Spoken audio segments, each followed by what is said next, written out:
p.m. Let's start recording. Okay, DPM. Hi, I hope I'm audible. Yep. Thank you. PRs in the chat, please.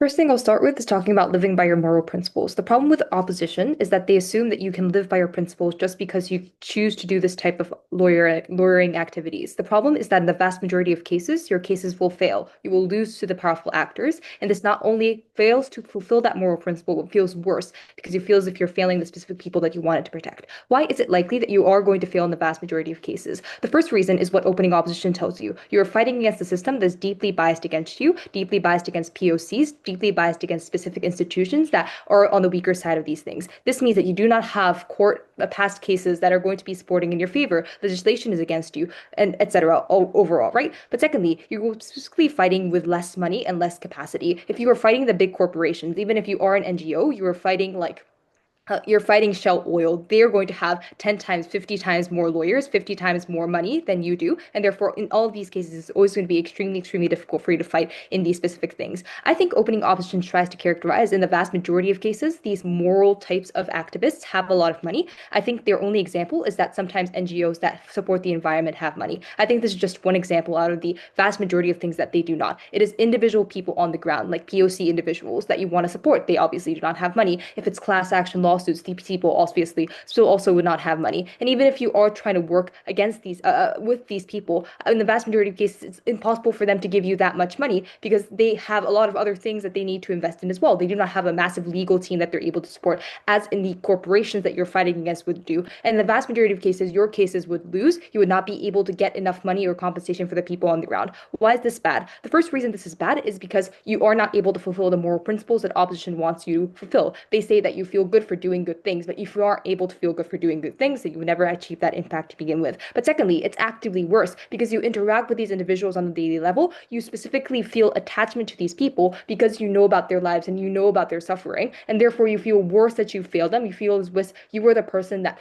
causes their suffering, and therefore it's actively worse. I know it's kind of heartless to say that not interacting with these people takes you away from this, but I think it's actively true. The vast majority of us live in cognitive dissonance, not understanding the suffering of individuals, and that's how we're able to cope with our daily lives. You aren't able to do that on the side of opposition.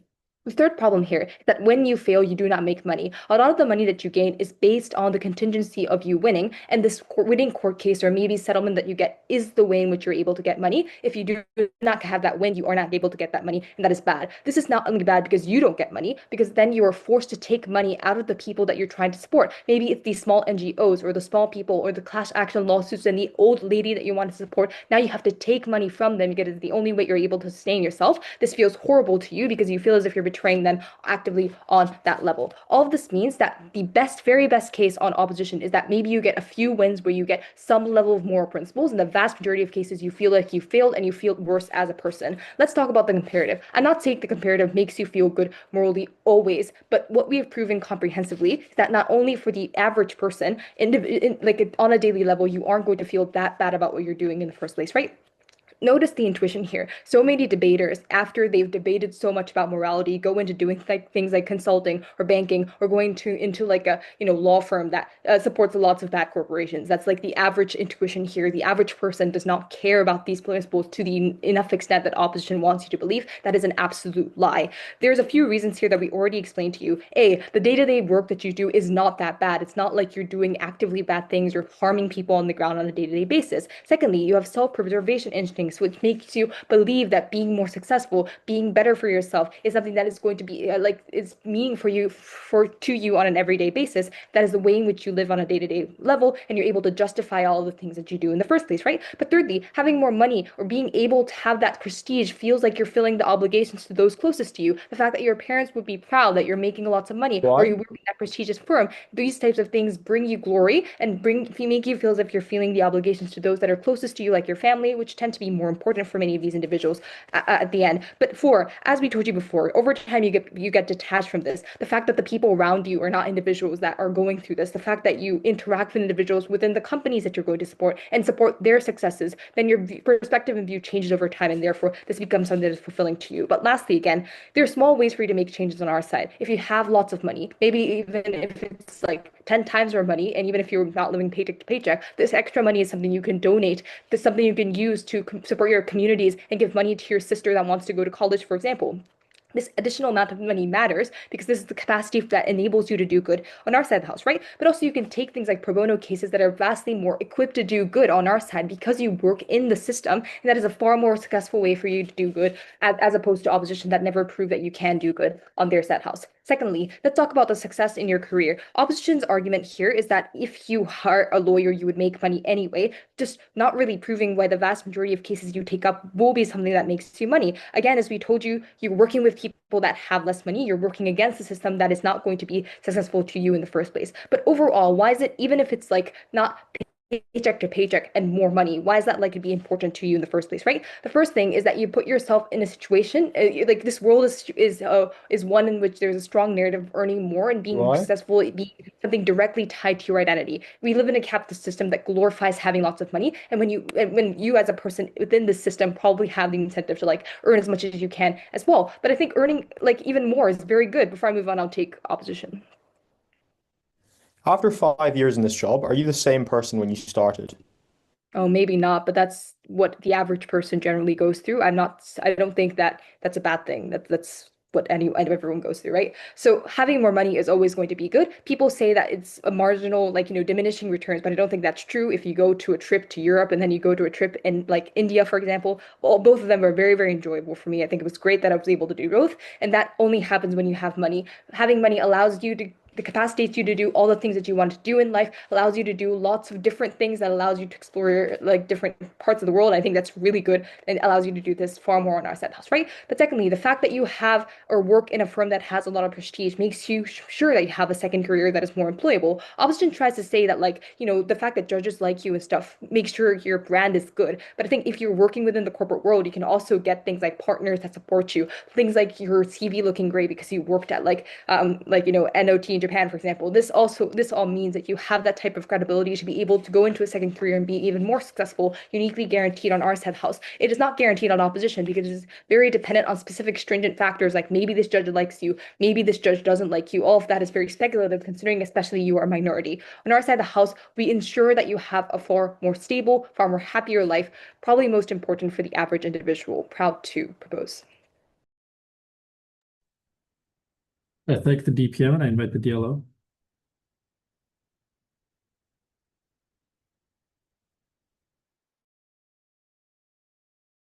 Just checking the audio is fine. Yep, you're good.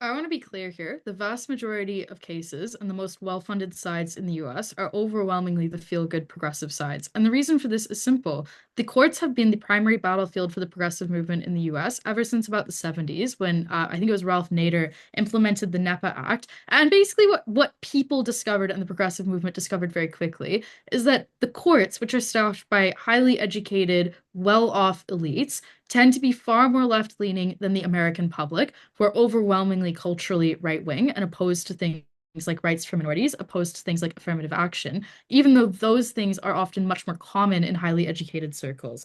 That is why it is the case that the biggest victories for the progressive movement in the United States have all been legal victories. That looks like things like Brown against Board of Education, where you had desegregation. It looks like Obergefell, which was gay marriage. It looks like Roe v. Wade. And it looks like things like, I think I had a fourth example, but like basically, the reason that this is the case is because most progressive activism tends to be successful in the United States. And that goes very directly to what this actor would have gone to law school thinking about, why they went to law school instead of firebombing Walmarts, and why it is that they would motivation to continue with it, because opening government here is extraordinarily simplistic. They're like, clearly, you must not about social justice, because instead of firebombing Walmarts or joining an NGO today, you instead decided to waste like 7 years of your life doing an undergrad and then doing law as your postgrad, noting that obviously in the US, law is a postgrad only degree. What I would just say about this is that I think it actually speaks to the actor's motivation, and that the reason that most people come out of law school being pretty left-wing is because of the fact that they have to come up with some sort of principled or moral reason to convince them to push through with what is often a pretty punishing career, pretty grueling form of study, and often an extremely elitist and cliquey environment. Even though it is also very progressive, that doesn't mean it's particularly pleasant for many people who might be from more working class environments. So I think what is true about this is that we should just kind of trust the statistics and all of the evidence that we have in real life that suggests that the legal system in the US is particularly left-wing, the professors you would have been around are particularly left-wing, the people that you would have been studying with are particularly left-wing, and it is likely for that reason that this actor themselves selected into this environment and stuck with it, because they also are particularly left-wing. The second thing that I would say about this actor, though, is that the claims that we get from opening government around why you need money right now are totally unresponsive to the reality of what an up-and-coming minority law student actually looks like. Like, the first thing I would note about this person is that just because they're a minority, that doesn't mean they're poor. Like, some minorities in the US actually have much higher average incomes than white people. For instance, if the minority you happen to be is Jewish or Asian, it's more likely, in fact, that you come from a wealthy background than it would be the case if you were not from a minority. The second thing that I would say about this, though, is that the type of minority who pushes through an undergraduate degree, then a postgraduate degree, and does so well at both of them that they can now be accurately described as an up-and-coming lawyer, is probably not the type of person who's really been through all that much struggle and had to scrimp and save and was working a bunch of jobs through university. Because if you were doing all of that, it would be very difficult for you to be successful in your studies, to do the types of extra work like volunteering or engaging with NGOs that are often required for you to be able to do particularly well in these things, noting obviously that American universities increasingly rely upon signals like, the personal essay, volunteering, did you have a charity, etc., all of which is just clearly tightly correlated with being extremely rich. So it's actually just very implausible that this person is poor, even though they are a minority. And I think it would be nice if people remembered the fact that minorities can, in fact, and often are, very financially successful, and we ought not rely upon stereotypes that they're not. The last thing that I want to note, though, is that I think that aside from the stuff about money, this person probably also cares about having a variety of career options. And the reason that they care about that is because working as a lawyer is horrible, and it's particularly horrible in the United States. The hours are outrageous. You're expected to be constantly on call. And yeah, that's paid for by the fact that you make more money than a lawyer in any other part of the world, but it's still a grueling and unpleasant experience. It takes you away from your family. It takes you away from your community. And I think most people in the US, like the overwhelming majority of them, do not stay as lawyers for their whole careers. They do it for 5 or 10 years, make a lot of money, and then they try to transition out. And the claims that we give you at Bennett are simple. On our side, you would focus on building your brand. You have a lot of capacity to do this because there are a huge number of progressive cases available for you to focus on, a huge number of progressively affiliated law firms, noting how partisan the American legal system is, and indeed, a huge number of partisan nonprofits who you could work for as something like an in-house lawyer or legal advisor. These are often the most well-funded because of their association with the elites who make up the progressive movement. For that reason, there's a huge ability for you to choose to be able to do things that are primarily ethical in nature. And lastly, just because it is ethical doesn't mean that you're representing people with no money. Like the Sierra Club in the US is one of the richest NGOs in the world, and that is focused on environmentalism. But it is also worth noting that the lawyers who are working for movements like racial justice movements, the lawyers who are working for conservation movements, increasingly even the lawyers that are working for things like YIMBY movements, like these movements have so much cash. It is just outrageous for government side to say that they don't. Democrats have a lot of cash. Left-wing people in the US have a lot of cash because they overwhelmingly went to university and are overwhelmingly the wealthier group in this particular country. So I think for that reason, you have a lot of choice. I'll take a BOI from closing if they have one. How do you, as a moral activist, pick and choose between environmentalism and, like, I don't know, representing some immigrant that's about to be deported as equal moral priorities? I think you would probably choose on a variety of factors that we can leave up to the actor, like where can you do the most good? What is your firm actually taking on? What are your options available to you? Where can you get a job? Like all of this stuff seems fine. And if you're going to run some case that's like, oh, choosing between the environment and the immigrant would be so horrible and so taxing, I just think, to be honest, you can probably like default back to that whole thing in law school that everyone learns, which is like you are part of the machine and there are other people who can help this person. But lastly, I think your contact with the progressive movement would reassure you anyway that there are many lawyers available to take on these different cases, and that probably the immigrant will get a good lawyer even if they don't get you. Ultimately, you have to specialize. It's fine for you to do that. What I want to talk about lastly is just in terms of personal enjoyment and why this matters. It is important to be picking stuff that you enjoy, not just because of the content of the law and specialization, which happens very early in your career and locks you in. Because one of the ways that you advance in the law in the US is by bringing in new business. That's often an incredibly important thing. And you do that through your connections, which means the first few cases that you choose are the ones that give you those connections, which locks you into to a particular area and a particular sector. Like if your first case is representing a tobacco company, your second and third cases will also almost certainly be representing tobacco companies. So it is important you make this choice soon. It is hard to change after that. The second thing that I would say, though, is that the types of things that you get as a result of that are so important. Like you will feel comfortable in non-law environments explaining your job. You'll feel confident at conferences. You'll feel comfortable asking to work for NGOs. You will feel confident doing something like engaging in politics, knowing that there are not smear campaigns lurking for you about how you represented big tobacco and are responsible for killing people. For all those reasons, we give you options, we give you money, and we give you happiness. Proud to oppose. Okay, I thank the DLO and I invite the member of government. Okay, hi, can I be heard? Yes, you can be heard.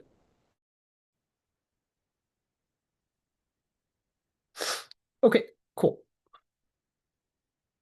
All right. I will probably take a PY from opening opposition around 5 minutes here.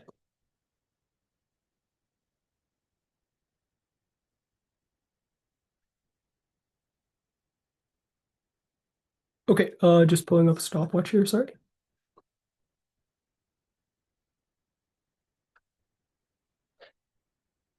All right. Starting in 3, 2, 1. For the vast majority of people, the revealed preference that they have is not donating to some broad moral charity where they will never be able to see the impact of what they did for malaria nets on the ground or for the environmental movement. The vast majority of people will remember the time when they were holding the hand of their mother on her deathbed, the ability to pay for the people who matter most in your life. Opening government, to their credit, spends 1 sentence in PM and 15 seconds in DPM talking about how your family matters. We're going to prove more conclusively why it is the case that you care about these special obligations and why they matter more than anything that opening opposition is going to talk about within this debate.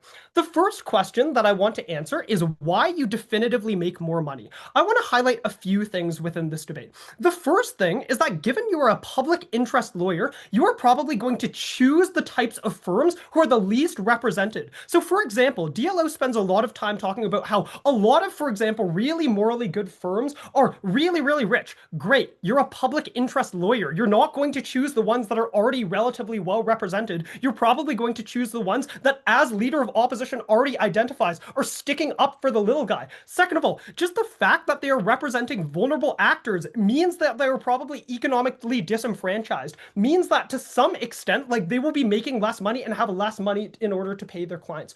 Third of all, given that this motion also exists in the personal relationships that you specifically have with your client, given that you are more morally invested in them, you're much less likely to want to do things like charge higher rates within, for example, those services. All of these things prove definitively that at least if we can establish in this debate, you will be making less money and significantly less money under this side of the house. I think it's fair for us to assume that. Sure, you could maybe buy some of the opening opposition material, but ultimately it is highly mitigatory and defensive, and we want to make it clear that, like, let's just establish that you're going to make more money under our side of the house, as Deputy Leader of Opposition already admits in her speech.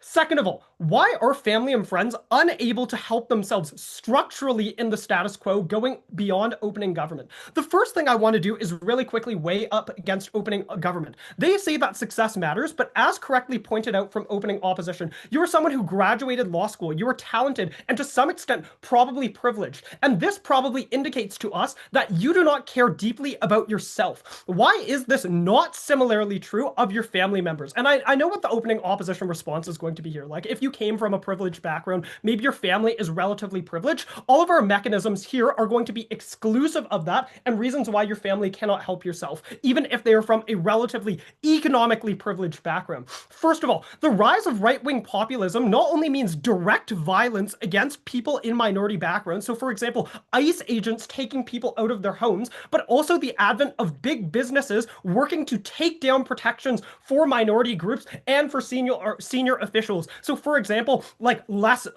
corporate protections over like workplace discrimination and stuff like that. Second of all, the advent of AI and technology means seniority is significantly less important for corporations, that there's huge amounts of layoffs around the world. Like the World Economic Forum predicted like within the next 5 years there will be 150 million layoffs, even if there are some more jobs that are going to be created in the long term. Old people, particularly your family members and your parents, are the least likely to be able to adapt to those types of things. Third reason, structurally, the medical system is racist. Even if you have a large amount of money, the doctors that were oftentimes trained 50 years ago are disproportionately likely to be white and disproportionately likely to discriminate against you, to misdiagnose you, to not give you the treatment you need, even if you have access to money within their system of the house. Fourth of all, the US is likely to undergo an imminent collapse of economic crisis due to corruption, due to Trump's protectionist policies, due to, for example, the rising inflation of the S&P 500, which means a lot of people who have their pension funds in those types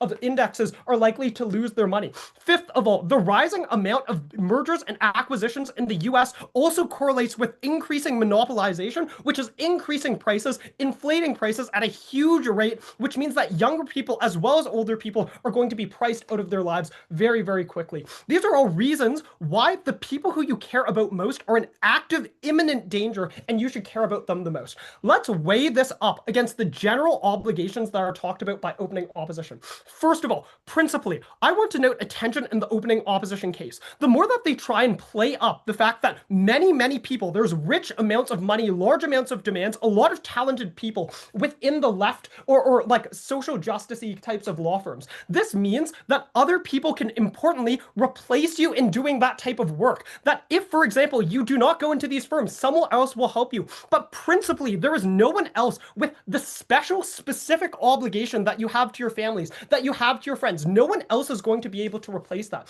And just intuitively check this. Like, if I get a loan from friend A, I'm not able to morally or principally pay that back by giving friend B a lot of money, right? Principally, this requires special obligations that you redirect specifically towards your family members. Before I go on, I'll take the opening opposition. The vast majority of your concerns are ones that are specific to either the US or conservative areas of the US. If your family is in so much danger, why can't they just move to Canada or California? Yeah, okay. So first of all, this requires a huge amount of money to immigrate. Second of all, this is like, yes, like potentially locked in certain, like I won't deny that this is localized to certain areas. Would you want to take the risk of this being an existential crisis against your family members? I would guess not.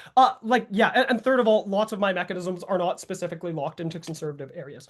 Okay, let's talk therefore not about like the principal regard, but the preferences of the actor more generally. First of all, as I already identified, you're the only one who can help people who you care deeply about right now. Second of all, in comparison to opening opposition that talks about like the revealed preferences of what you learned in law school, for example, I assume you spent a significant amount of time with your parents or the people close to you. You probably care more deeply about them. Third of all, given that you are from a minority background who has faced some amount of structural racism, I will admit, not like generalizing as opening opposition correctly identifies, it is much more likely that you're close knit together, that people who have undergone similar struggles, you and your parents and your siblings are very close together and you care about them very deeply. Fourth of all, in response to opening opposition saying like your friends and family would have wanted you to be moral, first of all, most of your friends and family don't really know what the fuck you're doing. Like a Lockheed Martin engineer probably still has a great relationship with their family. Second of all, they probably care most deeply about you, given your parents and your friends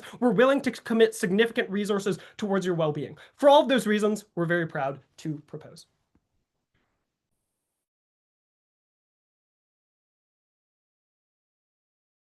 Member Pop.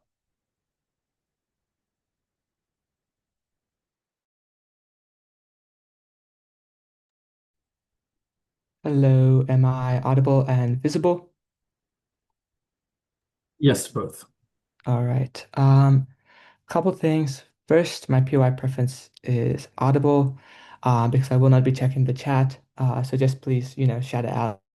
And then the second thing is I'm going to be recording this speech for my own sake. I mean, I presume that this is, okay in the sense that like there's been like audio consent recording, but if not, if you give a POI and you don't necessarily want that recorded, go ahead, feel free to message me now or later. All right.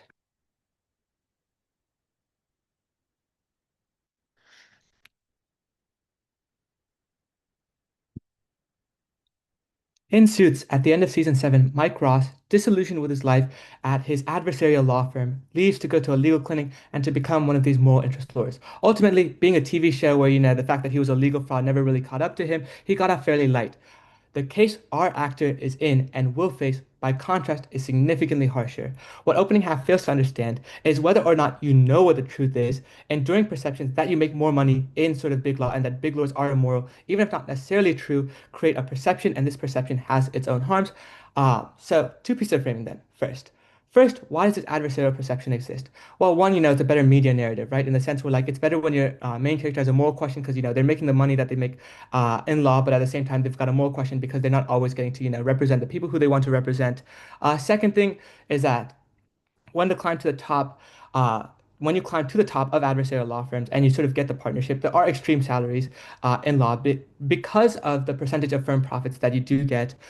So even though a vast majority of adversarial lawyers will never see partnership level salaries, because the top 0.01% do get to see the adversarial salaries, you have this perception of, oh, the entire career is richer by sort of extrapolation, and then just also the perceptual connection to income and morality, in the sense where like in any field where it looks like you're making a lot of money, you're inherently going to be seen as a little less moral, in the sense where like people think that if it's possible to make money morally, everyone would, even if talent makes sure that that's not necessarily true.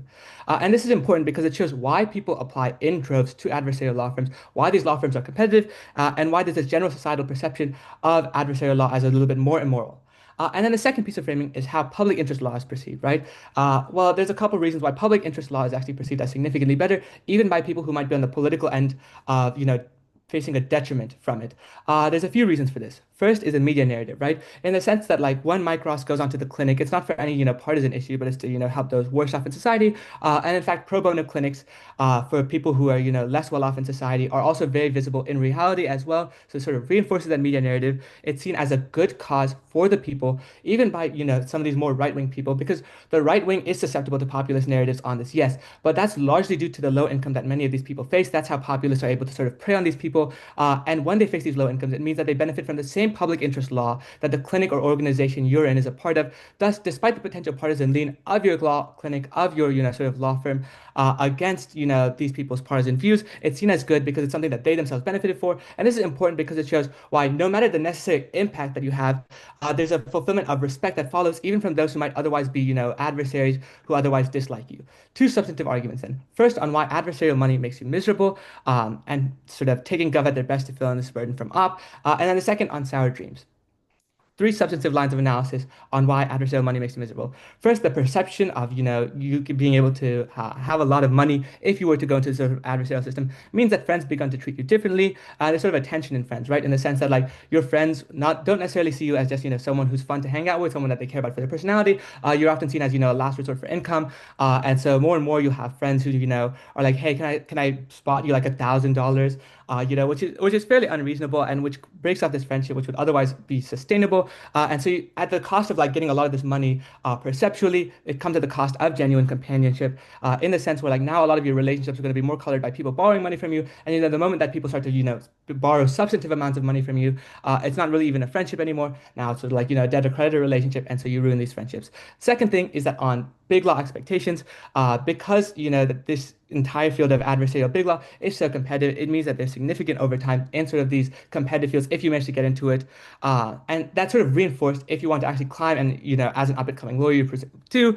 So then there's not many opportunities to even spend the money because you're spending so much of your time in overtime, 60, 80-hour weeks. And so you don't even have that much time to even consume. So you don't even end up really consuming this money. It's just sort of like, rotting away and degrades, hurting your relationship. And then the third mechanism is if you do show status, which is often necessary in adversarial law, because you largely work with corporations who expect a certain level of status. That's why, people tend to overwhelmingly in big law spend their first bonus on like Rolexes. There's this negative perception where, people don't really like rich people, especially rich people who flaunt their wealth, reinforced by, all the reasons I said before, and so people treat you like you're evil. So then there's three substantive impacts here. First, you have the loss of genuine relationships in the sense where like your friends sort of see you as cash bags, but then also the idea that like, your family who, closing government says you're doing all of this for also don't see you as someone who's actually in the interest of the public. Rather, you're seen as someone who's got questionable morals because you're doing all this for money. And even with them, they might only see you as like something that's for financial benefit and nothing else really, because you're sort of like have this evil morality. And then the second impact here is that you have an inability to enjoy the fruits of your labor, in the sense that like the significant overtime that big law often demands means that you won't even really be able to enjoy what you have. And so the comparative on our side, three comparatives on our side, is that first, friends still treat you somewhat differently, but the perception of your wealth is different in the sense that like your perceptually have less money. Salaries aren't often discussed between friends. So it's almost like the best of both worlds, where you still get a good amount of income as per OO's analysis, but also your friends treat you better. Second, on sort of this argument of like, when you're seen as having less money and a clear moral adherence, your family is going to be a little bit more receptive. You're going to get a lot more respect from people generally. And then the third thing is that like expectations are high, but they're nowhere nearly as high in sort of public interest law. 80-hour weeks are not expected. You have time to actually enjoy your material possessions. And so this is, even if we take their best on income disparity, it is now still bad, and therefore we sort of fill in this op section. Second argument then on sour dreams. POI? A couple lines of analysis here. Yeah, sure, I'll take the POI quickly before closing. Yep. Yeah. Closing? No, you can go ahead. Where do you think your friends in uni or law school go to? They go to big law firms, they go to consultancy firms, they Yeah, internalize sure. this I mean, narrative this that is they this really is want. possibly true of like the friends you make along the way. However, that's not only going to be your only friends, right? You're going to have friends from childhood. You're going to have, if you're from this like less advantaged minority background, like you sort of get out of closing, that's going to mean you have a lot of friends who sort of are reliant on you, and a lot of their analysis is reliant on that.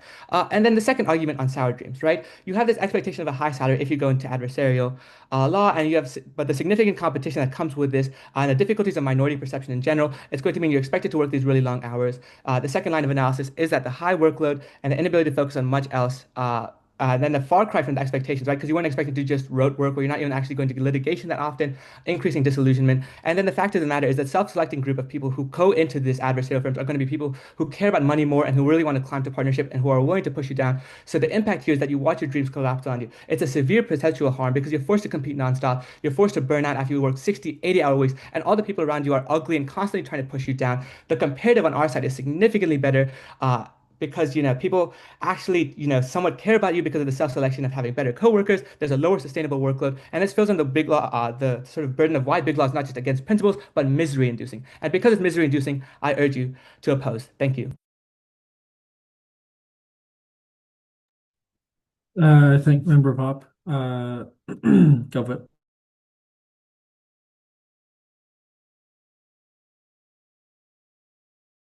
it. Okay.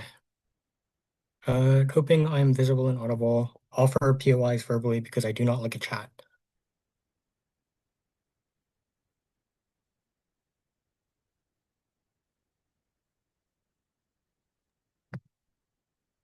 Yeah, you're good.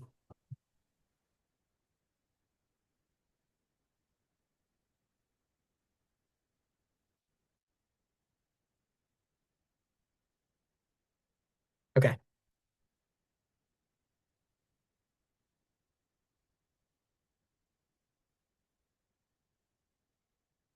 So I'm going to do this team by team, reverse chronological order. I'll make it easy and just identify reasons to disqualify other teams within the round from ranking over Griffin.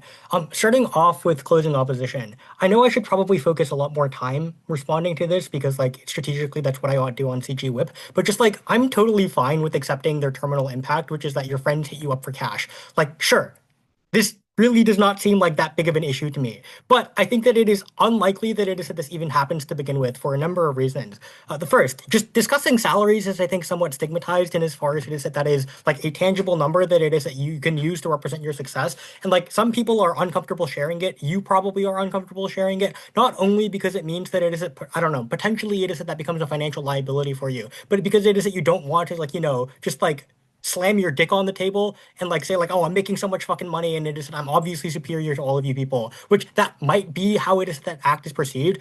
Two, your friend's financial needs are exogenous to your salary, so it doesn't matter how much fucking money you make. If it is that they have financial needs, they're probably going to hit you up for cash either way. Three, like your friends, if it is that they value your presence, are probably not going to just look at you like an ATM. It is that they have some amount of social shame. If it is that they, need money, it is that they are going to ask for that money. But if it is that they don't need it, and it is that they decide they value your friendship more than it is they would value, like, I don't know, the couple $100,000s that it's you can spot them, which, like, I don't know, maybe preferable, like, loan interest rates or, like, loan terms and conditions compared to, like, a bank or whatever. Like, I mean, I suppose that's the prerogative, but it is that you have the discretion to be able to decline just because it is that there is that initial ambiguity as to what it is that your salary actually is. So, like, in the worst case, sure, they hit you up for cash. I don't think that it is that this meaningfully impacts your relationships to the extent that it is that it ruins them and it is that you feel completely alone. Like, just consider how implausible of a premise that is. Moving on to opening opposition. So the big problem, I think, is twofold. The first is just I think that it is that they aren't able to circumvent the problem of there just not being any money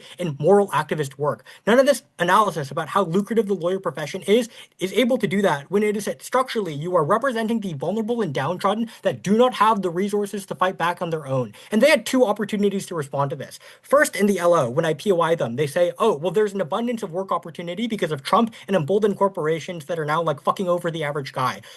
There are many individuals that are now in need of legal representation. I don't doubt that there are many helpless people. What I doubt is their ability to compensate you with the money that it is that you need to keep the lights on at home and at your firm's office, to do things like pay your secretary and your employees. I think that it is that you derive moral guilt from squeezing your client of money. So it is that you probably don't do it. And it is that your client can also probably offer like alternative barter-based methods of compensation, like, I don't know, a family recipe pie, which might be nice, but it doesn't resolve the underlying liquidity problem that it is that you're going to find in this profession.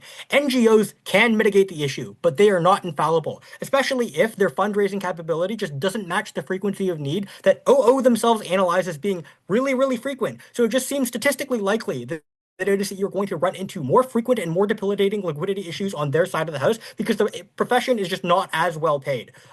In DLO, they say that it is that there is an overrepresentation of affluent and left-leaning individuals in NGOs and in the legal system. And I think Griffin sufficiently responds to this when he points out that it is that like a moral activist is probably going to prioritize work on the basis of need. If it is that you have this super lucrative and super moral profession or industry, like there's probably an abundance of prospective applicants that want to break into that industry that then mitigate the amount of unique good that you yourself are responsible for or able to do. But I also just want to note, like, the differences between like the Sierra Club and any corporation that has a corporate social responsibility mandate are just like increasingly marginal. You can fabricate a moral justification for why the work that you are doing is important and good, even if it is that you are an adversarial lawyer. Because like one, if morality is first and foremost a consideration that is important for you, you will probably not be representing Palantir or Lockheed Martin. Like it's not like we have to represent the most unambiguously evil corporations in the world on our side of the house. It is perfectly possible that it is that you are representing a corporation that just engages in mundane economic transaction that is mutually beneficial for both the firm and the consumer. But secondly, like to the extent that it is that that's true, okay, no, that's actually it. That's all that it is that I have to say on this. The second part of the DLO, I think, engages with the proportion of cases where it is that you being from a minority background does not necessarily imply that it is that you are worse off, like, financially. Sure, I think that it is that Griffin's extension is structured in such a way where it is that we have a catch-all for this. But, like, I want to know that this just undermines the moral pressure that it is that your friends and your family supposedly place on you to opt into moral activist work that compounds into guilt that it is that they say is going to be so crushing on our side of the house. Like, if it is that your friends and family are also rich and it is that they are also doing, like, generally good, I don't understand why it is that they have a unique prerogative to then interrogate you for what it is that you do and say that it is you could be doing better things when it is that they themselves have pretty equal capability.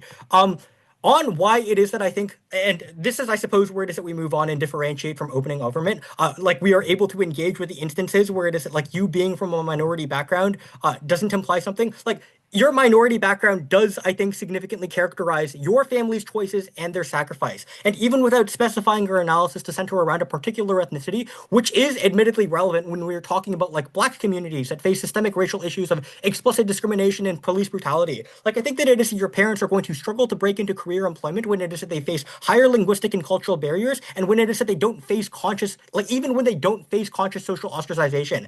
That it is that they have less representation within these roles broadly means that it is more difficult for them to overcome subconscious biases that it is that hiring managers have. They probably also just inherit less intergenerational wealth. Responding more directly to DLO though, like if it is that they are wealthy, it's because it is that they are an immigrant that had the money to be able to move abroad. And in those instances, I think that it is that there is a unique sacrifice that it is you have a special reciprocal obligation to. And as far as it is like your parents didn't have to fucking move. They chose to move on your behalf. Like uh, it is a conscious choice for them to uproot themselves from their country of origin, where it is that they lived with their parents, the friends that they grew up with, and the career connections that it is that they made, with people that shared their language, to instead move to a place where it is that they had none of those things. And the reason why it is that they will cite for why it is that they did this is because the places that they moved to are to your benefit. The institutions are better, the schools are better, so it is that you are more likely to succeed. What it is that they wanted when it is that they moved over, maybe it was to see some better success for themselves, but primarily they were prioritizing you. They wanted to see you grow up to be happy and successful. They wanted to grow up to see you to become secure. And this is the way in which you can do that. By taking on this role where it is that you don't face, ongoing liquidity issues. It is that you are capable of fulfilling that obligation and also taking care of them better. Like if it is that your father scrimped and saved every cent from his paycheck to pay for your college tuition, this is the time that it is you are able to repay him by getting him that car that it is he always dreamed of having, by paying for his retirement to make sure that it is that he's never going to have to worry about money again. This is where it is that you can uniquely fulfill the reciprocal obligation that it is that you have to your parents. This is not something that I think OG sufficiently addresses. Proud to propose. Okay, thank you. Output.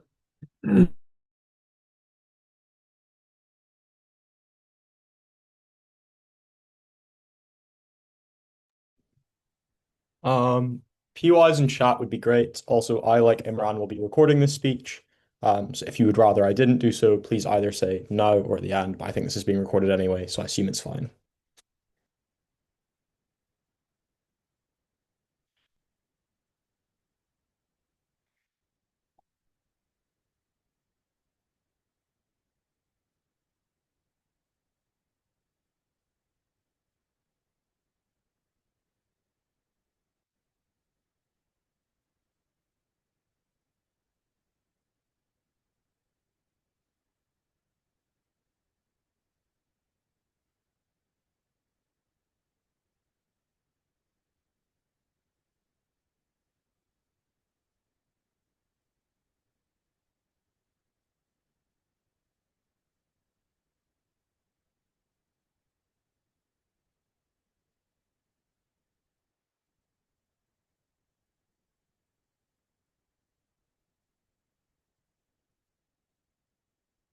Panel, I want you to imagine waking up at 6 in the morning to get to the job whose ends you do not agree with, in the suit that is obscenely expensive because it is required of you to fit in with the culture that you don't align with the co-workers that aren't moral because they signed up for the high salaries just like you did because it was not in their interest, because it was not moral, because of the fact that they thought they were going to do something to get successful. Panel, I want you to imagine working this insanely long day, day after day, week after week, in this insanely competitive environment, which they enticed you to with the possibility of climbing the ranks to try and make the end. The possibility that means that you are forced to work insane hours and at the beginning probably actually don't receive that much money. Panel, I want you to imagine as you go through this process, the insane degradation of your character in a community and culture that you don't agree with, and the people that you inevitably grow to hate as you learn to hate your day-to-day existence. And then, panel, I want you to imagine that your escape from these circumstances, the things that once gave you joy in life, your family and friends, begin to see you differently.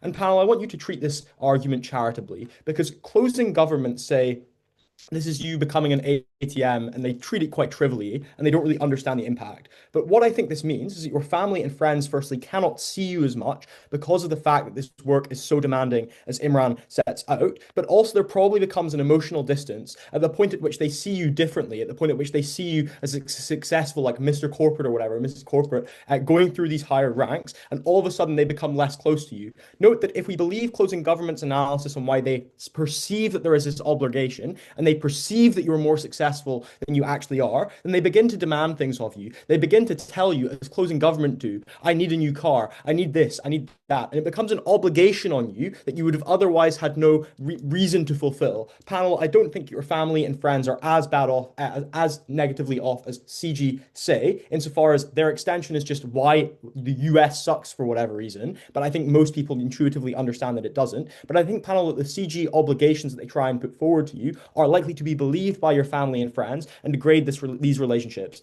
Panel, at this point, any of the success that people thought was worth it is probably not, because you as a person begin to change as you interact with people who don't share the morals that you previously had, as you learn to hate yourself, as you differ from the people, from the ideologically minded or the ideally minded person that you were before, and your morals begin to deteriorate in the culture that you no longer align to. Panel, I think you begin to hate yourself in this process, not necessarily because of the immediate acting on principles that you disagree with, but because of the constant cultural interaction, crazy hours, low pay, and constant stress to try and achieve that which others expect of you. Panel, I think what we say is that you need this kind of success and it becomes insanely successful. Then on closing government again, I think as you begin to make more and more money, as you see in investment bankers and consultants and whatever, the capitalist system eats them up because media constantly puts forward to them that they need the new car, that they need the new phone, that they need new stuff, and they need to spend more and more money, panel. And you're constantly surrounded by other people that are making this amount of money, which means again that you feel that you need it, which means that any benefit, any emotional benefit that comes comparatively from spending more money is completely destroyed at the point at which your expectations rise and any of this success is destroyed.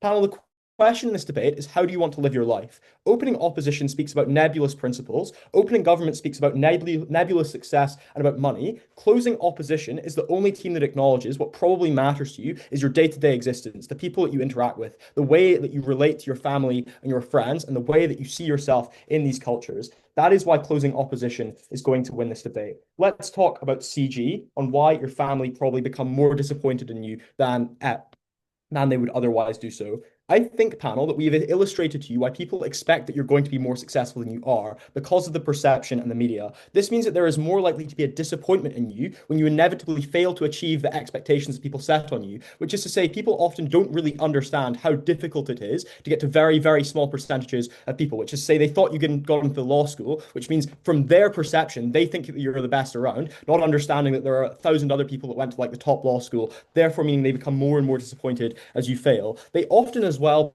by the way, like, do know what you're doing and do care when you see in the news that the company that you were working with is doing these incredibly harmful things, and they begin to think, why did I like force my child to do this? In the sense that they probably care about you and don't like these kinds of things. I've illustrated why the obligation is also incredibly harmful.